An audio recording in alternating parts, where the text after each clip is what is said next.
What's up, guys? Welcome to episode number 35 of the Formula 1 2019 Noob Career Mode. This time is going to be from the Italian Grand Prix at the Monza circuit.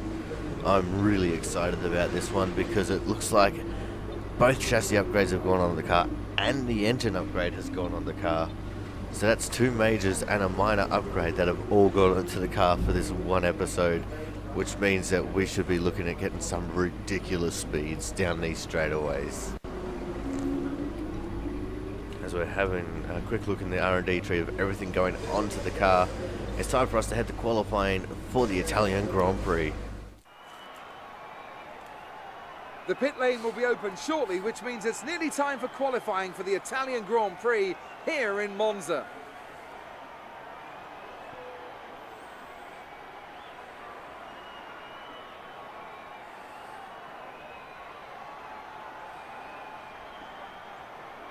Looking at this field today, Anthony, do you think we're going to see anyone take a chance? Maybe run the hard tyres and save some of the grippier tyres for the race tomorrow? Well, I'd be surprised in all honesty. It's only the front runners that really have the pace to get away with that. And even then, at the end of the day, it's a big risk. Track position is the most important thing, and it's rarely worth sacrificing for a slightly more optimal strategy in the race. So I doubt we're going to see anyone trying it. I have been wrong before though. We certainly do see some risky decisions every now and then, and it's a gamble that's sometimes worth taking. But if it were me in the car, I would want to be on the fastest tyre for my qualifying lap, without a doubt. We're going out for our first run in qualifying 2 then, on the soft tyres. And as you can see, the speeds are absolutely ridiculous. We're having a look at the speedo, 357, 358, just before we hit the brakes there. And that is on the medium tyres. Holy crap.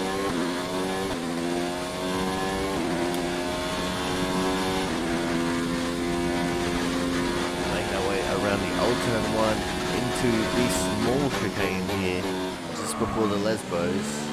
Slight lock up on the left front. But all is well. We didn't lose too much time from that into Lesmo 1. Nice and smooth into Lesmo 2. Take all the curb on the inside, all the curb on the outside. Open up the DRS. And we are absolutely flying here. 353 going into the Ascari chicane. These speeds are absolutely diabolical. As you can see, we got Alfa Romeo right there behind us, on our ass. I'm hoping that they're not trying to get our draft. We make a slight mistake, run a little bit too wide there in the Parabolica. Across the line it was covering the P1, but Lucas Weber, who is the one right behind us, goes 3-1. And now, this is just something I had to tell you guys. I went for another run later on. We had some draft. We went 365 kilometers an hour.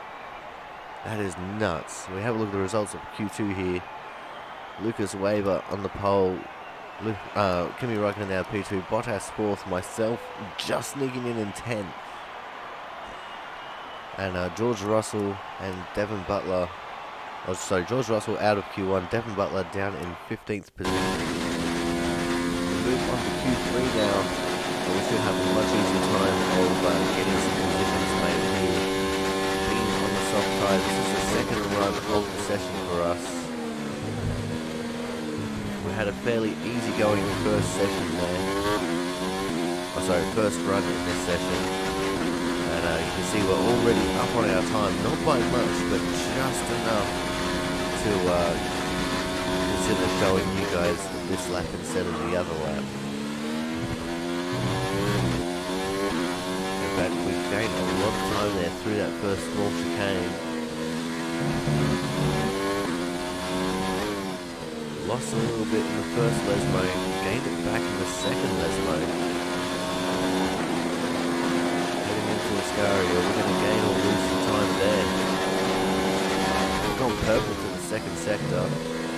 Take all the curve on the entry to the first part of the Ascari chicane. We want to avoid all the rest of the curves there. It looks like we're gaining more and more time as we continue on through the lap. Down to the Parabolica, 5th gear. Using all the road that we can to come across the line. Okay, good job, mate. Really well done. And That it's was a going to be pole fantastic position drive. for the first time in I don't know how many races. We've snagged the pole And with away from qualifying Lucas Weber. complete, let's review our top three today. A Mercedes, Weber and Sebastian Vettel. So with we got the qualifying pole, wrapped up, we Lucas now have Weber our in grid line up second. for the big race tomorrow. Got Vettel in Be sure to third join there, us then Raikkonen for what in will no fourth, doubt and be a Bottas in fantastic P5. race. So it should make things interesting for the race. We're going to go quickly have a look at the R&D points updates now. And the rivalry update as well. And we're definitely still one up on Bottas and Raikkonen there.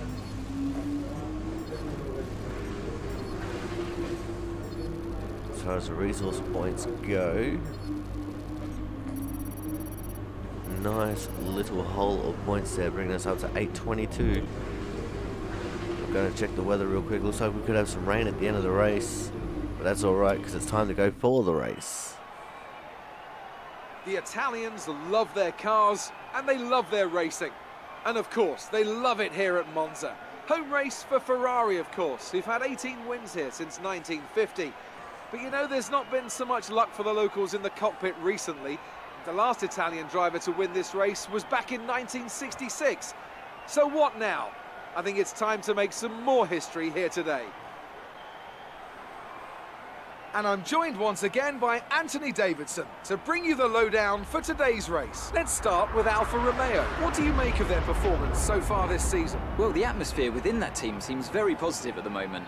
Everyone seems like they're in great spirits and having a lot of fun doing what they do, and that's definitely contributed to the performances we've seen.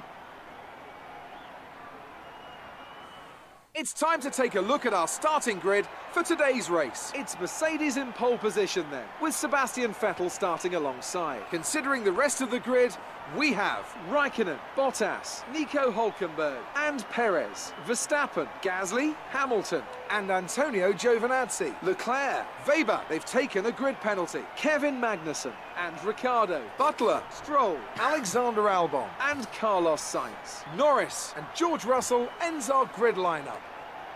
And now it's time to head down to the track. So that's a bit of a surprise there. Lucas Weber taking the grid penalty.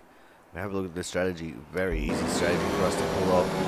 Especially now with Lucas Weber being buried in the pack. We go 5 red lights and we're under the way for the Italian Grand Prix. Vettel on our inside gets an amazing start there. It looks like Raikkonen also equally getting a great start. We go for a big dive up the inside of both of them and we lock up and have to take the escape road there. Managed to hold on to the lead very briefly there. Vettel getting this back.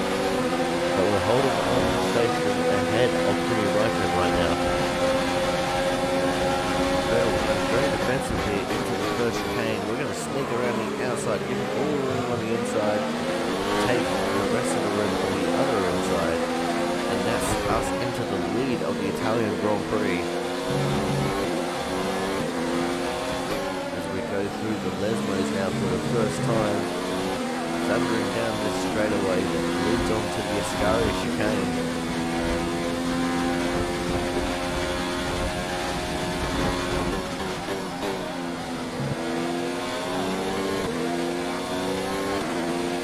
We're looking good from the start. Looks like the speeds that we're getting here are just as crazy as what they were in qualifying. Into the Parabolica, down to 5th. We have to take it a little bit easier than what the others do because we are on the medium tyres, which means they don't quite have as much grip as the softs. Move on now to lap 6, which is our in-lap. We managed to hold on to the lead quite comfortably there for the entirety of the race so far. Go, go, go.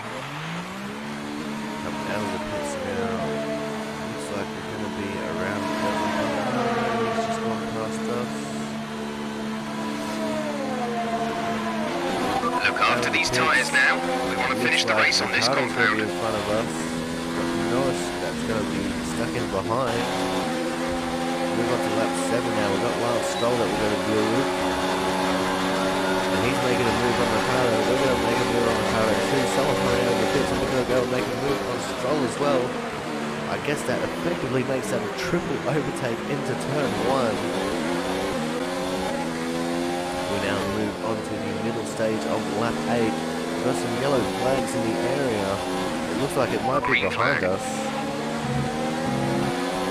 We're having a look at the replays, and it's one of the Renaults. I think that is the 3 of Daniel Ricciardo, and that is Daniel's engine. Yes, it is Daniel.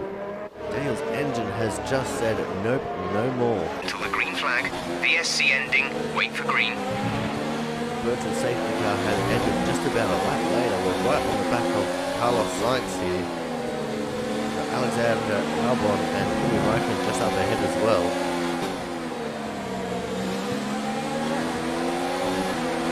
So we're going to get Sainz just after the DRS zone opened up there.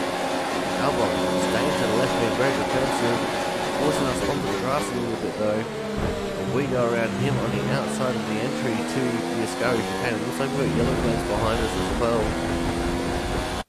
So we're going to have to go check that out, see what happened. And it looks like we went 3 wide into the Ascari chicane. That will never work.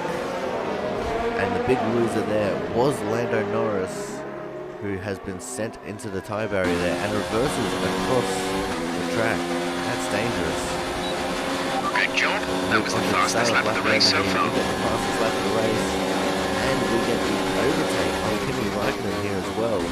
This is your final lap of the race. Final lap of the race, and Lucas Weber has made his way up to 3rd position, which is absolutely horrific for me. Because every time I've gone for grid penalties, I've taken the full of them, gone right to the There's only 1 lap of fuel remaining. And he's sitting in 3rd position right now. So GG Lucas Weber. As we start getting towards the second part of the lap,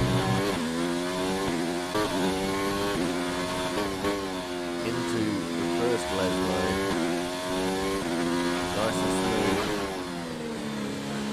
through the second lesmo. Raikkonen is absolutely nowhere behind us right now. If they were playing a team game, he let Weber through, and it looks like that is actually what's happened here. Lucas Weber has gone past Kimi Raikkonen just before Ascari. Now will Weber hold on to that P2, or will Kimi Raikkonen will come back past him? It looks like they're starting to get a little bit of a gap with the mini map. Either way, we're coming through the Parabolica, a little bit of a slide there, just for a bit of celebration. Come across the line, and it's the win. That's a race win and your 2nd race win in a row. Fantastic job.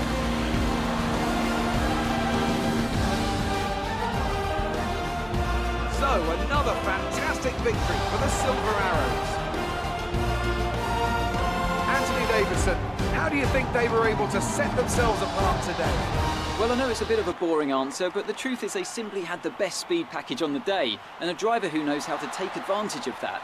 It doesn't matter how much time you spend poring over the stats and planning strategies if you can't keep the pace, and our winner today showed they could do both.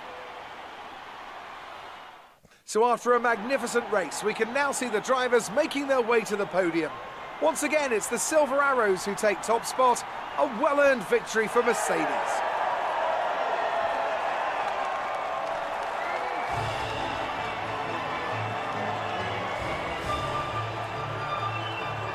There is the podium. We've got myself, Lucas Weber, and Kimi Raikkonen.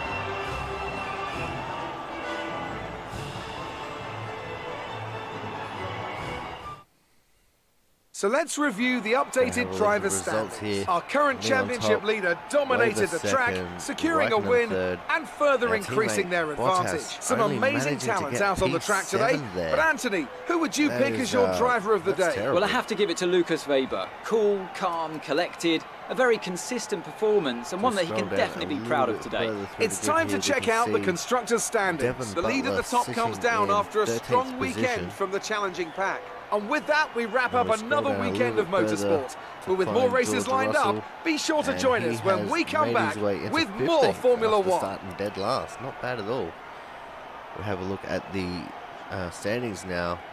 And we've got a little bit of a gap underperforming again over Lucas Way, but having 2 wins in a row. And that gap has actually come down in constructors a little bit due to Bottas's poor performance here in Italy. Now it's time to look at the rivalry update. And yep, it looks like within the next couple of episodes we could have both of those rivalries beaten. 600 bonus points there for making the team bonus. We'll have a look at the R&D tree now. And it'd be silly for us to not go for the major engine upgrade, although we do have these 2 ultimates just sitting there waiting in the wings. Literally the wings of the tree there. But we are going to go for this intercooler upgrade, which is going to cost us just over 900 resource points.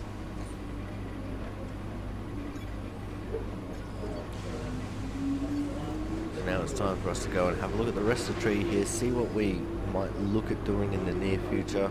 We do have enough to put on at least the electronics durability upgrade there, but that's not really something that's bothered us throughout the season, so it's not really worth putting it on at the moment. Have a look down here at the aerodynamic side of things, and we do have these minor upgrades which lead to more minor upgrades, which lead to a couple more ultimate upgrades down there. So I think we might have to go for one of these, and we go for the secondary flaps there. Anyway guys, this is going to end off this episode of the Formula 1 2019 Noob Career Mode. Don't forget to like, comment and subscribe, and until the next episode, I'll see you guys next time.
Aerospace and Defense Sector.